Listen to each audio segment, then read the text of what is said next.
Hey guys, tonight we are going to immerse ourselves in one of history's greatest and most tragic love mysteries. Who truly captured the heart of King Henry VIII? 6 wives, 3 named Catherine, 2 beheadings. The story of this notorious king and his scandalous marriages always ends with one question. Who was the favourite? You would definitely think of Jane Seymour. She fulfilled the highest duty, giving birth to the male heir. She was solemnly buried next to the king. Many history books have called her the only wife Henry truly loved. But I tell you, that is only half the truth. What if we ignore the assumptions written after death, and instead focus on the very actions, the cruel choices that Henry made during his life? Henry VIII went through 3 transformations, from the romantic prince to the desperate monarch, and finally to the suffering tyrant. Each person within him demanded a different kind of love. There was only one woman who met and understood all 3 versions of this Henry. That story is not in the school textbooks.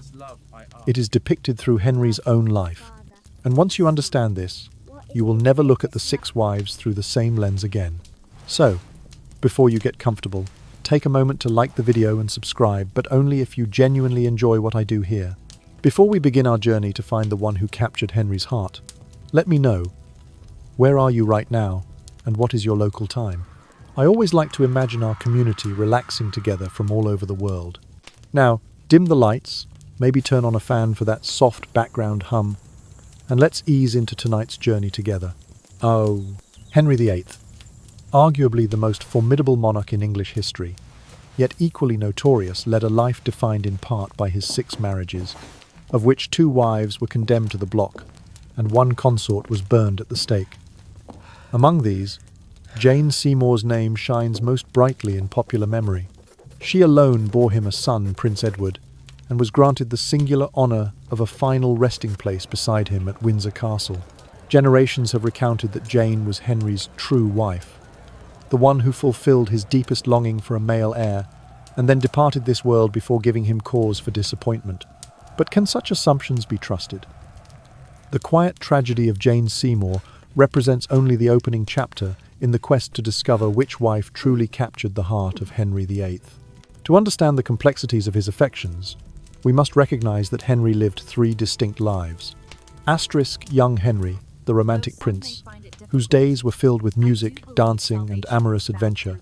Asterisk middle Henry, the desperate king, willing to shatter the authority of the Roman Church and dissolve its monasteries in his quest to win the love of a new wife. Asterisk old Henry, the aging tyrant, racked by a festering leg ulcer and a host of ailments, longing for peace before his final breath. Each version of Henry craved a different shape of love, and so the perfect queen would need to understand all 3 facets of his soul. Yet rather than rely on hearsay or popular legend, we must look to his concrete actions, the only true measure of the king's feelings toward his consorts. The opening salvo in this story came in May of 1536, mere days after Anne Boleyn's blood still stained the crimson cloth of Tower Green. Exactly 10 days following Anne's execution, Henry arranged a private wedding to Jane Seymour. There were no grand processions, no public celebrations, only the king and his new bride, exchanging vows amid a court reeling from religious and political upheaval. Henry, at that moment, was exhausted, spent by the drawn-out divorce from Catherine of Aragon, beleaguered by conflict with the Pope, and burdened by factional strife within his own council. He sought only a woman who could restore calm to his tempest-tossed life. Jane Seymour did not engage in political debate, nor did she challenge the king's authority as Anne Boleyn had done. She simply inclined her head, offered a gentle smile, and uttered a soft yes to every request Henry made. The court received her as a soothing breeze after a violent storm, for Jane embodied a serenity and sweetness that had been absent since the royal household had been rent by intrigue and schism. Yet beneath Jane's seeming simplicity lay a profound surprise. She delivered the precious son Henry had yearned for. On October 12th of 1537, after 3 days of arduous labour, Prince Edward was born. The joy of that moment soared to the highest peaks of triumph, only to be shadowed by tragedy. Jane held her newborn once, perhaps twice, before a devastating fever seized her. She passed from this world exactly 12 days after giving birth. Henry's response to Jane's death revealed far more about his heart than any declaration ever could. He orchestrated the most magnificent funeral accorded to any of his wives. The entire court donned black for months. Princess Mary served as chief mourner, and the king himself retreated from public life, genuinely grief-stricken. When Henry later commissioned the design of his own tomb, he insisted that his sarcophagus lie directly beside Jane's, an unprecedented choice. Given that Catherine of Aragon had shared his bed for 24 years and Anne Boleyn had altered the course of the nation, Jane had resided with him for only 16 months. Yet she alone merited that eternal proximity because she died before she could ever fail him. Those actions laid bare Henry's true measure of devotion. But the tale does not end with Jane's sorrowful demise. Hidden beneath the quiet pathos of Jane Seymour's story lies the presence of another wife, one who perceived the full spectrum of young Henry, middle Henry, and old Henry. It is she who ultimately commands the title of the woman Henry VIII, loved above all others. And so, the journey of revelation continues, beyond the tragic legend of Jane Seymour, toward the heart of the king himself. The death of Jane Seymour marked far more than a private sorrow. It opened a new chapter, revealing the truest depths of Henry VIII's heart. The moment Jane drew her final breath, the royal court was swallowed by mourning. For months on end, every member of the Privy Chamber and the King's Council donned sombre black. Princess Mary, daughter of Catherine of Aragon, was appointed chief mourner, her tears and laments echoing through every vaulted hall, a poignant reminder of the Queen's gentle grace. Meanwhile, Henry withdrew from public ceremonies, retreating to the silent chambers of Whitehall, where the weight of grief pressed upon him like a shroud. The solemn funeral took place in early winter of 1538, in a ceremony unrivaled in splendour or solemnity. Jane's coffin lay upon a black velvet-draped bier, its edges trimmed with gilded carvings of crowned initials and Tudor roses. The cortege proceeded slowly from the Chapel Royal, through Whitehall's horse-carpeted courtyard to Westminster Hall, where the hungry chill of approaching winter seeped between stone pillars. Drumbeats steady as a funeral march reverberated through the air, interwoven with the mournful calls of cornet that drifted like forlorn birdsong.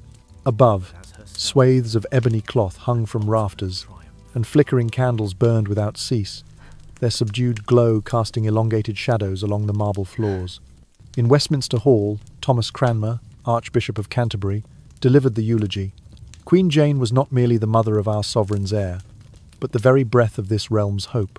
His words resonated with those present. Jane was immortalized not by lineage alone, but by the quiet constancy of her service and the purity of her devotion. Courtiers, noblemen, and ladies-in-waiting alike stood transfixed, many pressing handkerchiefs to tear-streaked faces as the Archbishop spoke of Jane's virtues, her gentle obedience, and her willingness to bear the heaviest burden of childbirth for the crown. Then came January of 1540, when Henry himself re-emerged from seclusion to preside over the final committal. Gone was the regal bearing that once defined him. In its place, a gaunt figure with reddened eyes trudged slowly up the stone steps, each footstep echoing like a confession. As Jane's coffin was lowered to rest at St. George's Chapel, Windsor, Henry paused at the edge, head bowed in a moment so intimate and private that few present dared to glance. That single act, his kingly posture, crumpled in genuine anguish, spoke more eloquently than any royal proclamation. Jane Seymour was the one queen who had truly broken the impenetrable armour of his heart. A decade later, Henry undertook the design of his own tomb at Sion Abbey, a project of monumental scale and lavish detail. In his hand-drafted plans, two sarcophagi would lie side by side, his and Jane's. Laurel wreaths and symbols of resurrection were etched into the stonework, but neither Catherine of Aragon nor Anne Boleyn received such honour. By this singular choice, Henry proclaimed to posterity that Jane's memory alone would endure at his side, a testament that transcended political alliances or religious upheaval.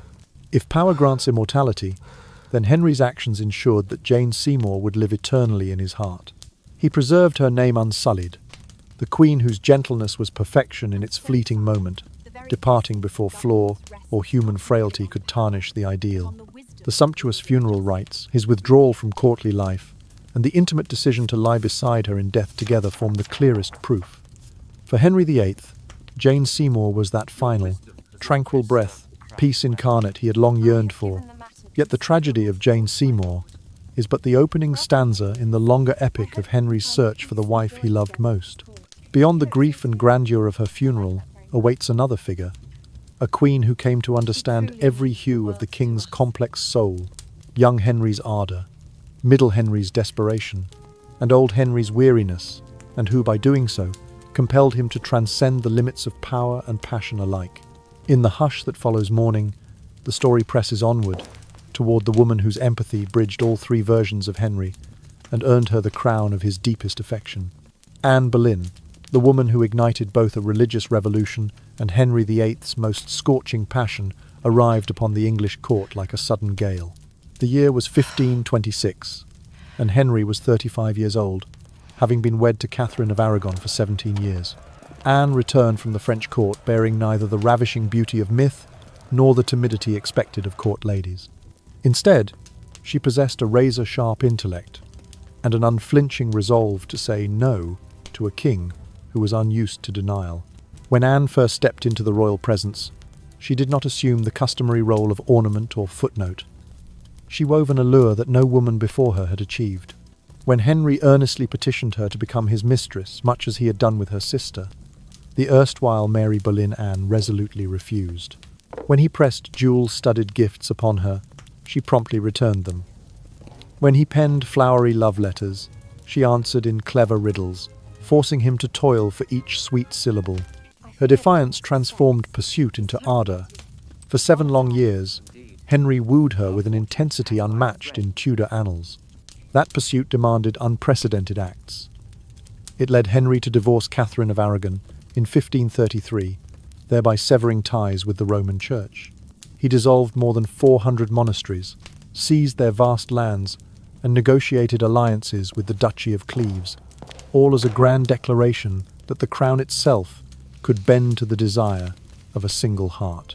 On a cold winter's day at Whitehall Palace, he finally wed Anne, completing a saga of tension and longing that would forever alter the religious landscape of England. Anne rewarded Henry's devotion not with a son, but with a daughter. Princess Elizabeth was born on September 7th, 1533, a child whose ultimate destiny would eclipse even those of her half-siblings. Yet Elizabeth's birth did not dampen Anne's influence. Letters preserved in the royal archives reveal a Henry who cast off regal pretenses in private. In one such missive he wrote, "I beseech you earnestly to let me know your whole mind as to the love between us." Never before had an English king confessed such unguarded hunger for affection. Those intimate lines, penned in Henry's own hand, underscored the depth of his obsession. But the conflagration of love naturally gives rise to embers of conflict. Anne's sharp wit and growing political clout began to chafe against Henry's sense of absolute authority. By 1536, the king grew weary of Anne's enthusiastic debates and her refusal to toe the line of unquestioning obedience. The very qualities that once enchanted him, her intelligence, her spirit, her refusal to submit, now threatened to undermine the monarchy's unbending power. In that fraught moment, love and crown collided. The charges brought against Anne were grave: adultery and high treason. The trial at Westminster Hall was swift and severe, a spectacle of Tudor justice. On May 19th, 1536, Anne Boleyn was led to the scaffold on Tower Green. A hush fell over the assembled court as the executioner's axe fell, severing both head and hope. Anne's final breath, drawn in the cold spring air, marked not merely her end but also the tragedy of a king's broken heart. Yet love, once lit, can never be truly extinguished by steel. Decades later, historians uncovered a letter written by Henry in the aftermath of Anne's death. In it, he admitted that the time spent with Anne Boleyn was the happiest he ever knew with any woman. No such confession exists for any of his other wives. Those poignant words written by a king famed for his pride reveal that Anne remained the flame he could not forget, even as he remarried to secure new alliances or tender peace for his battered pride. Thus, Anne Boleyn's legacy endures not only in the religious reformation she helped set in motion, but also in the indelible mark she left on Henry's soul. She was the woman who made the sovereign forsake papal authority, the mother of a ruler who would shape the Elizabethan age, and the singular paramour who commanded a king's heart. Though her head lay severed from her shoulders, her spirit lived on in the letters she inspired, and the crown she unwillingly transformed. In the quiet aftermath of her execution, when courtly pageantry resumed and Henry's gaze turned to new brides, Anne's name persisted as if his heart remained tethered to the echo of her defiant "no." And it is to Anne that we must look to understand the fiercest and truest love of Henry VIII, one that refused to be bound by piety or politics, one that blazed brightest in the tumult of a turbulent reign. Anne Boleyn, the woman who kindled a fierce blaze of passion within Henry VIII's heart, was at once the brilliant light that revealed his capacity for love and the inescapable shadow that swallowed his reason. When Anne first stepped onto the stage of the Tudor court, she did more than enchant a king. She toppled centuries of tradition. After 17 years of marriage to Catherine of Aragon, Henry repudiated his long-standing wife, shook the very foundations of allegiance to Pope Clement II, and ordered the dissolution of more than 400 monasteries across England. His final act was to sever ties completely with the Roman Church. Declaring himself supreme head of the Church of England, each move made for a single, unyielding purpose: to win Anne's heart. For 3 fleeting years as queen, Anne did not merely occupy a throne. She reignited Henry's youthful ardour. In her presence he forgot the weight of crown and sceptre, and remembered the thrill of being a man in love rather than a monarch in power. Anne's courage to stand as an equal, her willingness to challenge doctrine and court politics, bestowed upon Henry the exhilarating conviction that love might triumph over any institution. She spoke frankly in council chambers, debated theology with bishops, and walked the palace corridors not as a mere ornament, but as an active participant in shaping policy. In private correspondence letters now preserved in the royal archives, Henry addressed Anne with tender epithets such as "my sweet sovereign" and "my guiding star," pleading, "Let me know your whole mind, that I may live and die by your love." These notes laid bare Henry's transformation. He exchanged regal formality for the urgent, pleading voice of a lover. Yet the same qualities that ignited Henry's devotion would soon become the very tinder that consumed their union. By 1536, the relentless scrutiny of Anne's influence and her unbridled intellect began to threaten Henry the King. He, who once celebrated her defiance of papal authority, now chafed at her insistence on having a voice equal to his own. In his mind, the queen who would not bow was a danger to the sanctity of the crown. Middle Henry, the desperate, power-weary monarch, craved a consort who would not question his decrees or stir the turbulent waters of court intrigue. Anne's refusal to conform became, in his eyes, an intolerable menace to the realm's stability and to his supreme authority. The fatal accusation came swiftly. On May 19, 1536, Anne was formally charged with adultery and high treason, a lethal combination that sealed her fate. Her trial at Westminster Hall lasted but a few days. The verdict was predetermined by the very force of Henry's displeasure. Taken to Tower Green in the chill of spring, she faced the executioner's block with unflinching dignity. The blade fell, and Anne's blood stained the grass beneath her feet. Drumbeats of mourning echoed through the city, drowning out any recollection of the joyous music that once heralded her arrival. In that moment, Henry VIII, the sovereign of the mightiest kingdom in Europe, had ordered the death of the woman who had made him feel most alive. Yet even death could not extinguish Anne's legacy. In the hushed corridors of Whitehall and the candlelit chapels of Hampton Court, whispers of her defiant spirit lingered. Chroniclers noted that those who had watched Anne's trial spoke in awed tones of her bravery, her sharp wit, and the indelible mark she left on the king's soul. Decades later, scholars uncovered Henry's personal letters, in which he acknowledged Anne as the source of his deepest joy and his greatest sorrow. No other queen, before or after, had drawn such candid emotion from him. To contemporaries and posterity alike, Anne Boleyn came to symbolize the boundless, sometimes destructive power of love. She was the spark that ignited a religious revolution, but also the flame that consumed her own life. Her influence shaped the destiny of England, from the dissolution of monastic lands to the birth of Elizabeth I. Yet above all, she demonstrated that true love demands equality, and that when that equality challenges the mightiest throne, even a king may wield the sword of justice against his own heart.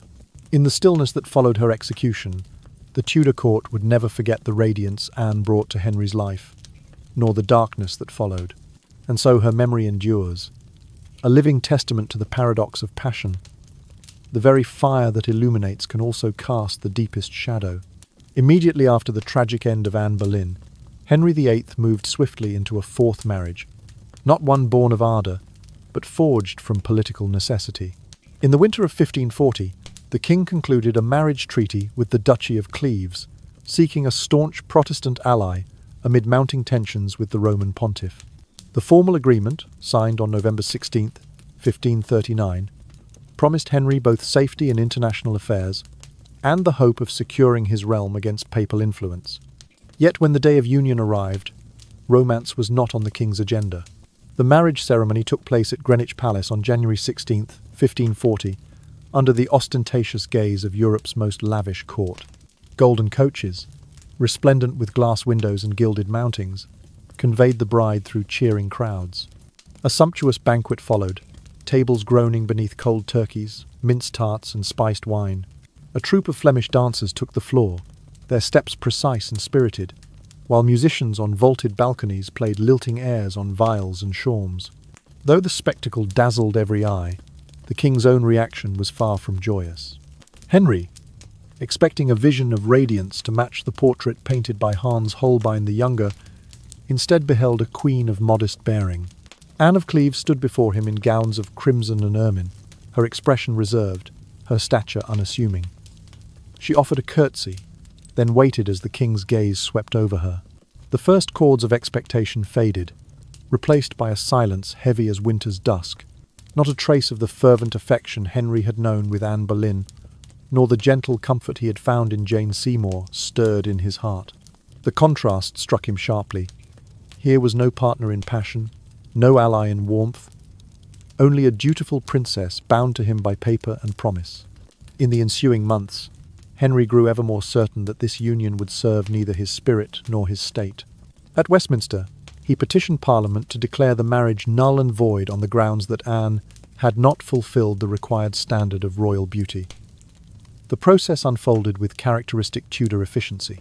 The Act of Annulment of the Marriage of the King's Highness was introduced in June and passed on July 9, 1540, formally dissolving the alliance. No blood was spilled, no scaffold awaited Anne.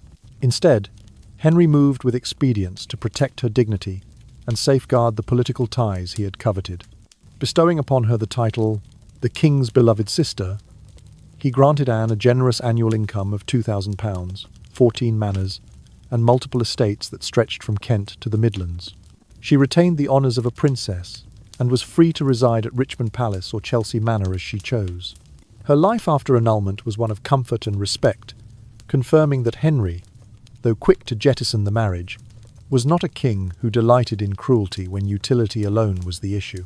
This 6-month union exposes the cooler currents running beneath Henry's search for alliance. When love failed to fulfill intangible needs, whether the exhilaration of Anne Boleyn or the placidity of Jane Seymour, the king would not hesitate to invoke the full weight of regal authority. Yet, by preserving Anne's reputation and providing for her security, he also exhibited a measure of magnanimity, distinguishing political calculation from vindictive cruelty. In the hush that followed, Anne of Cleves lived out her days in relative tranquillity, maintaining a friendly correspondence with the court and even attending royal functions. She never again faced the ignominy of trial or bloodshed. Instead, she became an emblem of pragmatic union, a marriage that made no claim on the heart but taught Henry a bitter lesson. Political expediency, however necessary, could never substitute for emotional resonance. Where Anne Boleyn had illuminated the realm with the fire of forbidden desire, and Jane Seymour had offered a fleeting balm of domestic serenity, Anne of Cleves stood as a study in controlled diplomacy. Her marriage to Henry VIII left no scandalous echoes, but it imprinted upon the king's legacy the stark truth that power alone cannot compel affection. No treaty, no lavish procession, and no act of parliament could manufacture the spark of genuine love. Thus, in the quiet aftermath of this ill-fated alliance, Tudor chronicles record not a grand romance but a sober reckoning, that the heart's deepest needs often defy the calculations of statecraft. Anne of Cleves departed Henry's life with her honour intact, her coffers full, and her name spoken without malice, reminding all who witnessed that sometimes the most enduring legacies are those written not in passion's smoke, but in the deliberate ink of political necessity. Barely had the dust of Anne of Cleves's quiet political divorce settled before Henry VIII discovered a new spark of vitality in Catherine Howard Anne Boleyn's vivacious niece when he married her in the summer of 1540. Catherine was scarcely 19 years old, her youthful glow and innocent beauty, a stark contrast to the worldly queens who had come before. To Henry the embattled Middle Henry, whose heart still nursed wounds of theological schism, she seemed the embodiment of renewal, a fresh breeze through the corridors of power that had grown stale with intrigue and compromise. The wedding at Hampton Court Palace was a spectacle of Renaissance pageantry. Gilded carriages rolled across the courtyard, their velvet cushions pressed by noble guests, while long tables groaned under the weight of roasted swans, sugar sculptures, and imported spices. A troupe of Flemish musicians filled the grand hall with sprightly tunes, and English minstrels answered with lilting ballads that raised glasses in honour of the young bride. Catherine, dressed in a gown of cream-coloured satin embroidered with pearls and emerald thread, appeared radiant as she processed past tapestries woven with biblical scenes. Courtiers whispered that in those first golden days, Henry's laughter returned like a long-forgotten melody. For Henry, Catherine was the personification of restorative love. She danced as if every step were a promise, and in her light-hearted banter, he heard echoes of his own youthful abandon. The weighty solemnity that had defined his relationship with Anne of Cleves vanished, replaced by an effervescence reminiscent of the court's halcyon beginnings. Dark rumours of dissenting preachers and political rivals faded into the background as the palace thrummed with joyous revelry.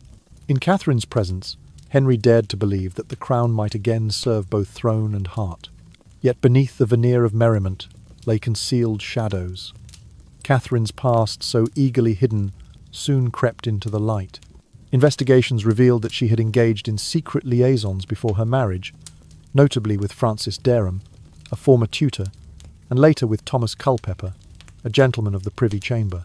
These whispered scandals were seized upon by factional courtiers, who painted Catherine's youthful indiscretions as treasonous affronts to the dignity of the monarchy. In their telling, a queen who once laughed and danced in the great hall was now a traitor wearing a too bright smile. Henry, aged 49, his body weakened by chronic leg ulcers, and the stinging realization that political machinations lurked, even in his most intimate relationships, found himself unforgiving. To him, the Queen's betrayal transcended personal hurt. It threatened the very sanctity of the Tudor succession. A monarch who had once dissolved hundreds of monasteries and defied the Pope now saw his own household as a bastion to be protected at all costs. Thus it was that, in the bleakness of late 1542, Catherine Howard's glittering chapter came to a sudden and tragic end. Summoned before a court convened at Hampton Court Chapel, she faced charges of adultery and high treason. The verdict was swift, the outcome inevitable. On February 13th, 1542, Catherine was led to the scaffold on Tower Green. The bright banners that had once fluttered in her honour were replaced by the stark black of mourning, and the cornet's jubilant notes gave way to tolling drums.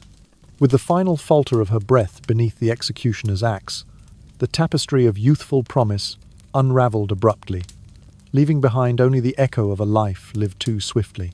Catherine's downfall served as a bitter parable of passionate youth, burning bright but all too easily consumed. Her execution rattled the court, silencing laughter and extinguishing the illusions of carefree love. Yet even in death, Catherine Howard imprinted herself on Henry's heart. He mourned not only a queen but also the fleeting joy she had given him, the sense that he too might be young again. For a brief, shining moment, she had reminded him that beneath the weight of crown and country, he remained a man capable of feeling, of delight, and of sorrow. In the quiet hush that followed Catherine's passing, as courtiers whispered of scandal and power, the tragic romance lingered like a distant, haunting refrain. Henry would wed again, seek new alliances, and further consolidate his authority, but none would bring the same intoxicating blend of innocence and ardour that Catherine had embodied.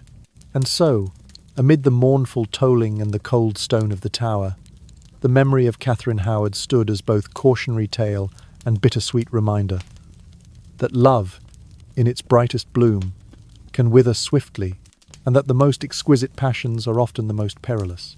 Catherine Parr, the sixth and final wife of Henry VIII, entered his life during the waning days of the monarch's reign.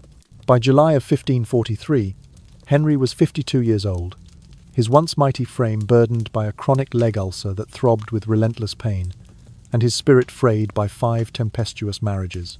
In contrast to the women who had gone before, Catherine was not merely famed for her beauty.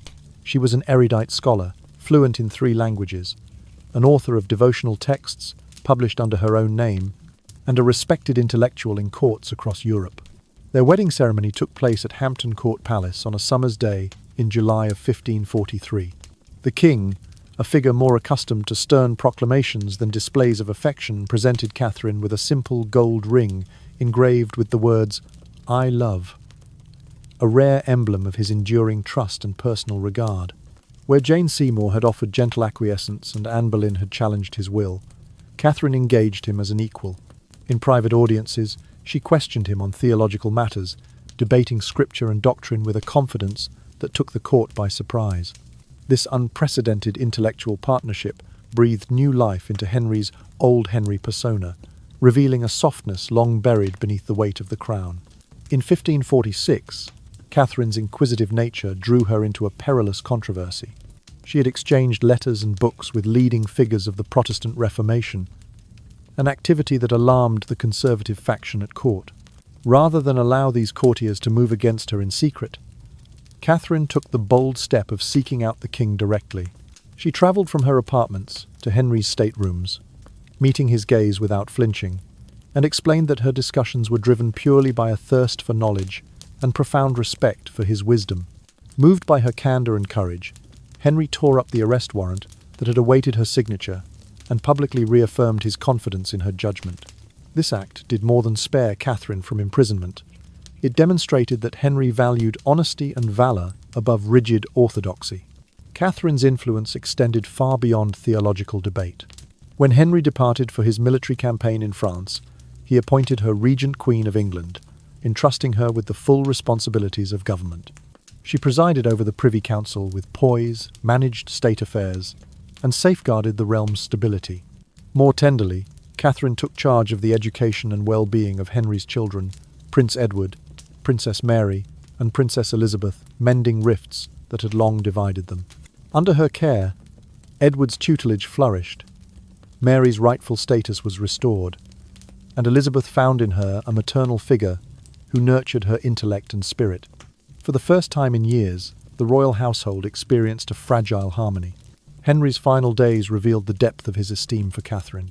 On January 23, 1547, he passed away at Whitehall Palace, leaving behind a king's bounty for his last queen. Catherine received an annual pension of £7,000, along with multiple estates and jewels, a testament to Henry's desire to secure her comfort beyond his death. Rather than fade into obscurity as a forlorn widow, Catherine continued to live as a woman of independent means. She remarried Thomas Seymour, Lord High Admiral, forging a new partnership that reflected her enduring spirit of inquiry and compassion. Catherine's own life concluded on September 8, 1548, when she succumbed to complications following childbirth. She was interred with full honours at St. Mary's Church in Chelsea, where mourners remembered her not merely as a queen but as Henry's final confidant, his true partner in both governance and gratitude. Historians note that no other Queen of England has commanded such posthumous respect.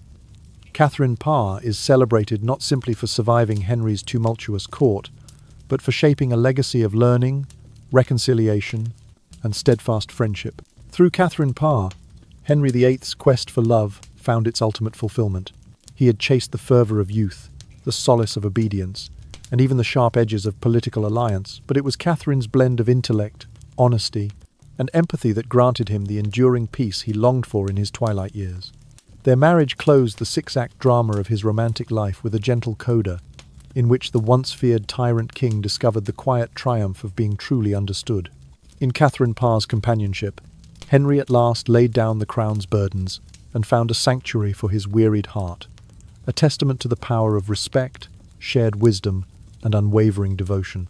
When one surveys the 6 marriages of Henry VIII, from the fierce passion of Anne Boleyn to the serene devotion of Jane Seymour, the calculated alliance with Anne of Cleves, the fleeting fervour of Catherine Howard, and the intellectual partnership of Catherine Parr, it becomes clear that Henry's pursuit was never merely for eternal love. Instead, he sought reflections of his own shifting self through each queen, as though each marriage were a mirror held to a different facet of his soul. In the era of young Henry, he was captivated by beauty and challenge. Anne Boleyn awakened in him the heady taste of freedom and the intoxicating surge of youthful power. At 35 years old, he had grown weary of convention, and Anne's razor-sharp wit and refusal to submit transformed him from a dutiful son of Catherine of Aragon into a man ready to shatter religious bonds for love. Then came Middle Henry, the desperate king battered by political storms. In Jane Seymour, he found the gentle haven he craved, peace after tempest. Her 16-month tenure as Queen Short though it was brought him the air he yearned for, and a calm he had never known. Anne of Cleves, by contrast, stood as a stark lesson in realpolitik, a marriage negotiated for Protestant alliances but swiftly discarded when it lacked emotional resonance. Catherine Howard, at just 19 years of age, rekindled his younger self's vitality in a dazzling flash of youth, only to extinguish it just as quickly in a tragic downfall. Finally, in Old Henry, the aging tyrant nursing his chronic leg ulcer and the fatigue of 5 failed unions, Catherine Parr appeared as a steadfast companion.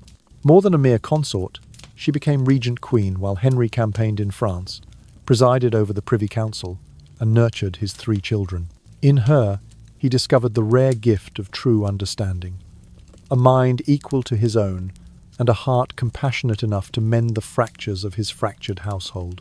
Through these 6 wives, Henry VIII's actions, not his declarations, reveal his truest confessions of love. He did not simply proclaim, "I love you." He realigned the course of English Christianity to win Anne Boleyn's hand. He designed his tomb to lie beside Jane Seymour. He annulled the arrest warrant that threatened Catherine Parr. Each gesture, each decree, spoke volumes more than any verse of poetry ever could. From this tapestry of Tudor romance, one discerns that Henry did not love according to the dictates of tradition. He loved according to his need. The need to be challenged by Anne Boleyn's defiance. The need to find solace in Jane Seymour's quiet grace. The need to wield political leverage through Anne of Cleves. The need to taste the exuberance of youth with Catherine Howard. And the need for an intellectual equal in Catherine Parr. His heart was a compass, continually seeking a true north amidst shifting desires. Thus, the truest wife cannot be the one who shared his bed the longest, nor the one who bore him the most children, but the one who comprehended every shard of his evolving identity. She was the queen who first ignited his romantic idealism, the one who granted him unbroken serenity, and the one who honored his intellect when his body and crown faltered. This was not merely the center of a chapter in Henry's romantic saga, but the embodiment of understanding that elusive treasure the king pursued above all else. And so, through the lens of 6 marriages, we find that Henry VIII's journey was less about finding eternal love than about discovering himself reflected in the eyes of these 6 remarkable women. Their stories converge on a single truth. The ultimate love Henry sought was the love that could see him fully, his youthful ardor, his desperate ambition, and his age-worn vulnerability, and still choose to remain by his side. For in that final profound act of understanding lay the quiet triumph Henry VIII had longed for, amid crowns and conquest. Now, as we reflect upon the sequence of 6 marriages that defined Henry VIII's tumultuous reign, one truth emerges unmistakably. For Henry, love was not a soulmate's embrace, nor a mystical bond that held hearts captive. Instead, love served as a mirror reflecting his most intimate needs, his drive for power, his craving for challenge, his yearning for peace, and ultimately, his desire for intellectual companionship. With Anne Boleyn, Henry became a young man possessed by passion's flame.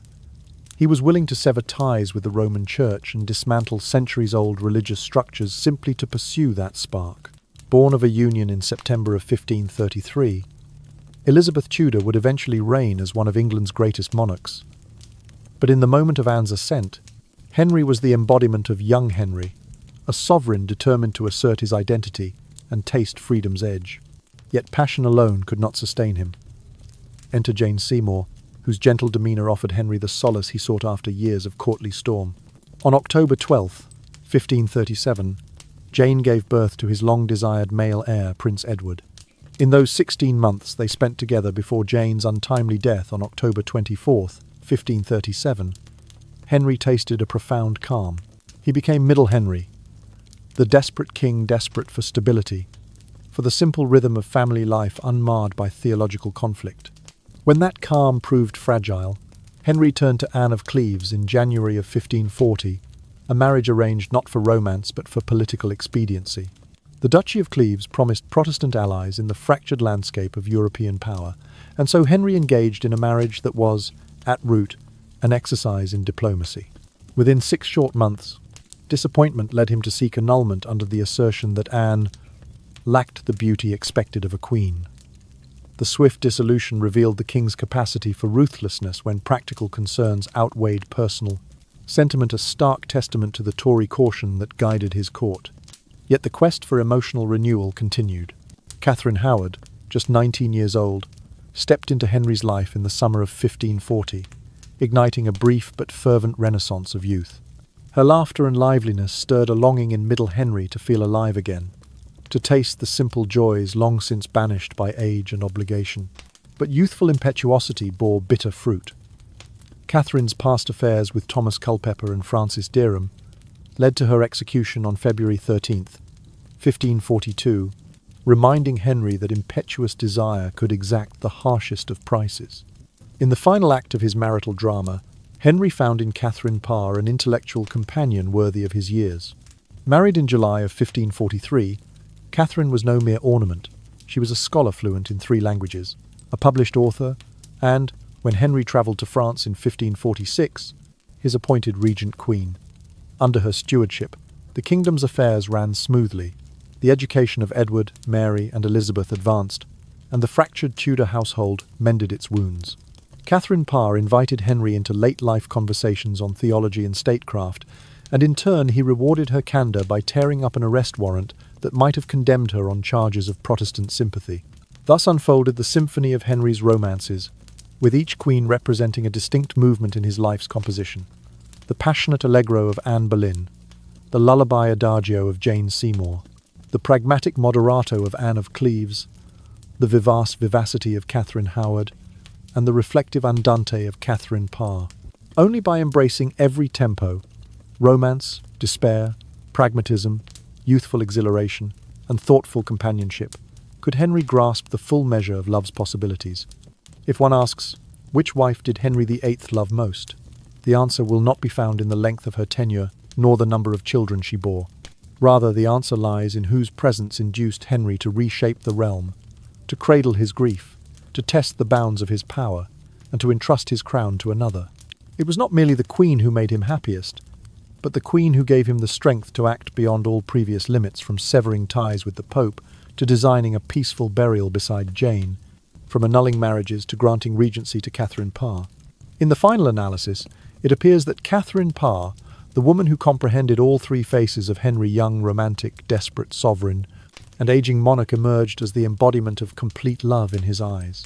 She honoured his youthful ardour with respectful curiosity, soothed his middle years with steadfast counsel, and rewarded his final chapter with genuine friendship and intellectual equality. In understanding every facet of Henry's being, Catherine Parr fulfilled the true essence of love: to see another wholly and choose to remain by their side. In that enduring choice lies the quiet triumph Henry VIII sought but rarely found, the profound peace of being understood without surrendering the self. So, when we set the 6 marriages of Henry VIII side by side, we find more than a series of romantic tragedies. We uncover the portrait of a king's heart, one perpetually torn between personal longing and sovereign duty. The final question remains: which wife truly captured Henry VIII's heart? Catherine of Aragon taught him an early lesson in loyalty and honour. Married in June of 1509, she bore him Princess Mary in May of 1516, but never gave him a son. 17 years of steadfast devotion could not bridge the gap between duty and dynastic necessity. Catherine's unwavering faith shaped Henry's understanding of fidelity and prepared the stage for his first great rupture with the Church. Then came Anne Boleyn, who incited him to break with Rome, dissolve over 400 monasteries, and challenge the Pope's authority. Her fierce independence and intellect awakened young Henry's thirst for freedom and self-assertion. Yet her refusal to submit ultimately drove him to condemn her for treason on May 19, 1536, culminating in her execution at Tower Green. Anne's defiance both saved and shattered him. She was the flame that burned brightest, then scorched the edges of his heart. Jane Seymour, his third queen, brought relief a haven of peace amid the storm. On October 12, 1537, Jane gave birth to Prince Edward, delivering the male heir Henry had so desperately sought. Her gentle compliance and maternal grace soothed the middle Henry, who yearned for stability after years of religious and marital upheaval. Yet, Jane's life was fleeting. She died on October 24, 1537, leaving Henry to mourn the calm that vanished far too soon. The fourth marriage, to Anne of Cleves, was a political test rather than a love match. Sealed in January of 1540, it aimed to secure Protestant alliances amid Edward Seymour's machinations on the continent. When Anne failed to match the painted portrait Henry had admired, he sought an annulment within 6 months, citing her unmeet countenance. The swift dissolution of that union demonstrated Henry's ruthless pragmatism. When political expediency outweighed personal affection, he would sever ties without hesitation. Into this tapestry burst Catherine Howard, a 19-year-old spark of youth married in the summer of 1540. She rekindled Henry's sense of vitality. Her laughter and beauty awakened the king to joys long buried. But her past dalliances with Thomas Culpeper and Francis Dereham became accusations of infidelity and treason. Catherine's execution on February 13th, 1542 revealed the price of impulsive passion, a brilliant flame swiftly extinguished, leaving only regret in its wake. Finally, Catherine Parr emerged as the harbourward anchor for an aging tyrant. Married in July of 1543, she brought not only compassion, but intellectual kinship. Fluent in 3 languages and an author in her own right, she became regent in 1546, governing in Henry's absence and uniting his children Edward, Mary, and Elizabeth under her watchful care. In Catherine's steadfast companionship, Henry found the rarest solace, genuine respect and shared inquiry. When he died on January 23, 1547, he provided her with a generous pension of £7,000 per year, estates and jewels, ensuring she would live independently until her own death on September 8, 1548. If love can be measured in deeds rather than declarations, then Henry's truest confessions lie in his actions.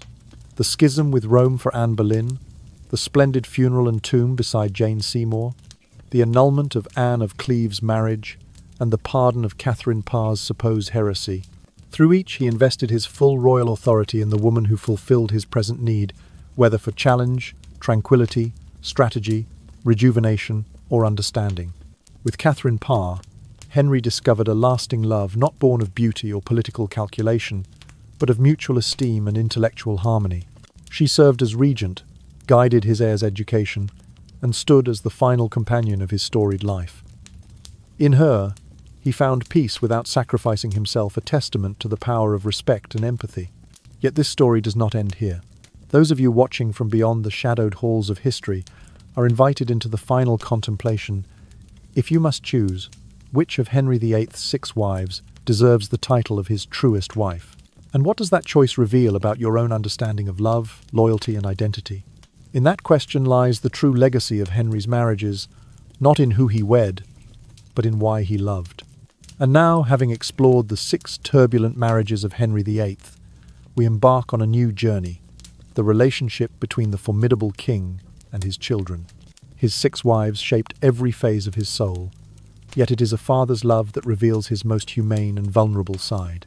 In the moments to follow, we will examine which of his 3 heirs, Mary, Elizabeth, or Edward Henry, loved most, how he strove to build their legacies, the storms that tested his bonds with his princesses, and, ultimately, the emotional inheritance he left them.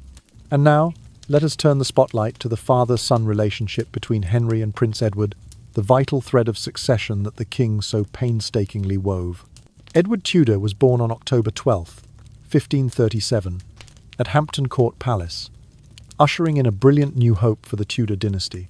The infant prince, swaddled in red velvet blankets beneath the glow of flickering candles, and heralded by triumphant trumpets, stirred in Henry's heart a pure, unguarded joy. That son, the long-desired male heir, was not only the embodiment of royal authority, but also a rare testament to the king's deep paternal affection. When Jane Seymour died on October 24, 1537, Henry plunged into profound grief. Yet the newborn Edward's first cries soothed his pain, prompting the king to withdraw from courtly duties for many weeks to remain at his son's side. Edward's presence reassured Henry that, however precarious the throne might be, his responsibility and love for his child held the power to heal every wound. Henry's devotion quickly translated into action. He entrusted the care of the young prince to Thomas Wriothesley, Lord Chancellor, and later added Edward Seymour, Earl of Hertford, as regent. He also summoned two of England's most eminent scholars, John Cheke and Roger Ascham, to instruct Edward in Latin, Greek, Roman history, and music. During twilight lessons by candlelight, father and son would sit together, solemnly reciting poetry, creating a scene at once dignified and deeply tender. Education was not Henry's only concern. In 1540, as a smallpox epidemic ravaged London, the king ordered the construction of a separate suite of lodgings at Richmond Palace to shelter Edward from contagion. Royal medical records record that, amid the outbreak, Henry spared no expense, spending thousands of pounds sterling to safeguard his son. The royal physicians conducted daily health checks, and no visitor could see the prince without explicit royal permission, underscoring the depth of Henry's anxiety and his desperate desire to preserve Edward's precious life. The next pivotal moment was the Act of Succession of 1546, in which Henry formally named Edward the sole heir after Mary and Elizabeth. He appointed the Earl of Hertford as Lord Protector and Guardian of the realm until Edward reached maturity. On February 20th, 1547, Edward VI's coronation took place at Westminster Abbey. Though only 10 years old, the prince wore the imperial state crown with solemn confidence, amid the peals of celebratory drums and thunderous applause. The bond between father and son deepened through private correspondence. In one letter, written when Edward turned 10, Henry admonished, "Keep your heart tender, just, and brave, as I have long counselled." Another, sent on the prince's 12th birthday, instructed, "Always be prepared to shoulder sword and sceptre, but never forget your duty to your people." Signed simply, "Your father." These words were more than political guidance. They were a father's heartfelt legacy to his son. Although Edward VI lived only until the age of 15 and died on July 6, 1553, the spiritual inheritance Henry bestowed upon him endures. During Edward's brief 6-year reign, he relied upon the educational foundation and paternal confidence his father provided as he advanced religious and cultural reforms. The image of the prince studying by candlelight at his father's side, or the orphaned boy awaiting word from his ailing father, remains etched in history as proof of a seldom seen Henry VIII. That behind the iron facade of England's most formidable monarch lay a father who worried deeply and loved boundlessly. And now, let us shift our focus to the complicated bond between Henry and his firstborn, Princess Mary, a relationship marked by both deep affection and painful estrangement. Princess Mary Tudor arrived on February 15th, 1516, at Greenwich Palace to widespread celebration, the cherished daughter of Henry VIII and Catherine of Aragon. For nearly 17 years, she held the proud position of sole heir, her early life filled with tutors who taught her French, Spanish, theology, and music, while court festivities honoured her as a beloved princess. Henry himself took a personal interest in her upbringing, commissioning lavish gowns and inviting her to sit at his side during state banquets, revealing a rarely seen tenderness beneath his formidable exterior. All that changed in 1533, when Henry's marriage to Catherine was annulled. The Act of Succession stripped Mary of her legitimacy and confined her to the austere chambers of Kimbolton Castle. Once the life of courtly revels, she became Lady Mary, cut off from the world she knew. In handwritten letters smuggled from her isolation, she confessed, "Though I suffer, I remain your true daughter," showing that her love for Henry endured despite the political storm. Henry's treatment of Mary vacillated between cold formality and reluctant care. He barred her from public ceremonies, yet continued to send gifts, a yearly allowance of silk fabrics, devotional books, and, when illness struck in 1535, a royal physician to attend her bedside. An invoice records the delivery of emerald brooches, accompanied by Henry's note, "Receive these tokens as proof of my ongoing concern." Though the gestures were impersonal, they carried a measure of paternal worry. In 1543, the Second Succession Act paradoxically restored Mary's place after Edward and before Elizabeth, though reconciliation remained tentative. Upon her return to court at Hampton Court, courtiers clad in black bows greeted her quietly. Henry, now 52 years old, and beset by persistent ulcer woes, watched from his throne and presented her with a pearl-encrusted brooch, whispering that it signified renewed favour. Mary accepted the gift, interpreting it as a small but significant overture of restoration. Henry's final act of parental devotion appeared in his will, drafted in November of 1546. He explicitly named Mary second in succession and bequeathed to her estates at Kensington and Hatfield House, ensuring her security. He stipulated that no harm shall come to my daughter Mary, a clause witnessed by the Lord Protector, Edward Seymour. These provisions, penned in the king's own hand, stand as the ultimate gesture of a father seeking to protect his daughter's future.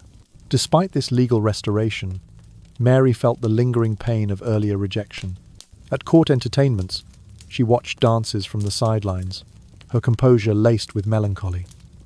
In private, she expressed joy at reconciliation, yet her letters betray enduring sorrow. My heart still yearns for the warmth of paternal approval unclouded by politics. This formative experience influenced her later reign as Queen Mary I, where her devotion to Catholicism and stern measures against dissent were shaped by her profound sense of betrayal and desire for legitimacy. Mary's story lays bare Henry VIII as both a ruthless monarch and a father with conflicted loyalties. He could remove her status yet restore it. He could condemn her mother and yet send tokens of care. His actions, like those toward each of his 6 queens, spoke louder than any proclamation. A sovereign whose quest for heirs split a nation, yet whose final efforts strove to heal one broken relationship. In Mary's steadfast loyalty, even amid humiliation, we witness the enduring power of a father-daughter bond, battered by ambition but never fully broken. And now, let us turn our attention to the complex relationship between Henry and his second daughter, Princess Elizabeth, a bond of light and shadow that would shape England's future. Elizabeth Tudor was born on September 7th, 1533, at Greenwich Palace, the second child of Henry VIII and his second wife, Anne Boleyn. Her arrival was celebrated as the dawn of a new era, an era shaped by her mother's influence and her father's royal ambitions. From her earliest days, Elizabeth captivated the court with her bright eyes, quick mind, and instinct for courtly diplomacy. Tutors taught her Latin, French, music, and philosophy, while courtiers whispered that she might one day eclipse even her half-brother, Edward. Yet Elizabeth's infancy was shadowed by scandal. Just 3 years later, in May of 1536, her mother was executed under charges of adultery and high treason. Elizabeth, at not quite 3 years old, was declared illegitimate and removed from the line of succession. The child who had once been the pride of Anne's brief queenship found herself ostracized, sent to live in the care of distant relatives at Hatfield House. Letters from Elizabeth's own hand, penned decades later, recall waking to empty rooms and walls that once rang with royal voices, now silent a formative loss of mother and status that would haunt her throughout her life. Henry's treatment of Elizabeth vacillated between suspicion and affection. In 1538, he allowed her to return to court under strict supervision, installing her in rooms adjacent to his own. Yet she remained under the eye of critics who watched her every move, assessing whether she would conform to the new Protestant order. Despite these constraints, Elizabeth flourished intellectually. She mastered Greek and Italian, studied theology, and composed poetry that circulated in secret among trusted courtiers. Her resilience in adversity endeared her to many, including her father, though he rarely displayed overt affection. The turning point came in 1546, when the Third Succession Act was passed. Henry restored Elizabeth to the line of succession after Mary, affirming in his own hand that all former judgments and proclamations against her shall be void. This act of legal restoration coincided with a rare moment of personal outreach. The king summoned Elizabeth to his bedside during his final illness in January of 1547. Though weak from illness, Henry addressed her with surprising warmth, urging her to be steadfast in faith and to govern wisely if called upon. These private words, recorded by his physician, reveal a fleeting but genuine paternal concern. Elizabeth's complex feelings toward her father are evident in her later reign. As Queen Elizabeth I, she often referenced her position as Henry's daughter his light through the storm, while asserting her independence. In early-year court masques, she donned the Tudor rose alongside the portcullis badge, symbolizing unity. Yet her policies, moderately Protestant, pragmatically tolerant, reflected the political caution she learned in her father's shadow. Henry's emotional legacy for Elizabeth can also be seen in the cultural patronage she embraced. She championed the arts and established the Royal Library initiatives that echoed the educational environment Henry had fostered. In her famous Tilbury speech of August of 1588, she evoked her father's protective role. "I have but the body of a weak and feeble woman, but I have the heart and stomach of a king." That speech, resonant with Tudor symbolism, underscores how deeply her father's example shaped her approach to rulership. Ultimately, Henry VIII's relationship with Princess Elizabeth illustrates the dual nature of his paternal influence. A love tainted by political expediency and scandal, yet grounded in moments of genuine concern and high expectation. She emerged from the shadows of her father's reign to illuminate the throne with a golden age of exploration, culture, and relative religious peace. In doing so, Elizabeth fulfilled the promise Henry saw in her as a child, proof that even amidst betrayal and exile, the spark of royal lineage can shine brightest when tempered by adversity and guided by a steadfast, if complicated, father's hand. And now, as Henry VIII contemplated his mortality, he crafted a final testament that wove together his emotional and political legacies for Edward, Mary, and Elizabeth. When the king put quill to parchment in November of 1546, he not only settled the line of succession but also endeavoured to safeguard each child's future according to their unique needs. For his son, Edward, Henry's will reaffirmed the young king's status as sole heir and entrusted him to the care of Edward Seymour, Duke of Somerset, as Lord Protector. The document stipulated that Somerset shall have full authority to govern and guard our realm in our son's name until he shall come of lawful age. Moreover, Henry bequeathed to Edward the incomes from Hampton Court, Windsor Castle, and other premier royal estates, an unambiguous guarantee of the financial resources the boy would require to rule effectively. In Mary's case, the will represented a dramatic reversal of policy. Once declared illegitimate in 1533, Mary was restored by name to the succession immediately after Edward and before Elizabeth.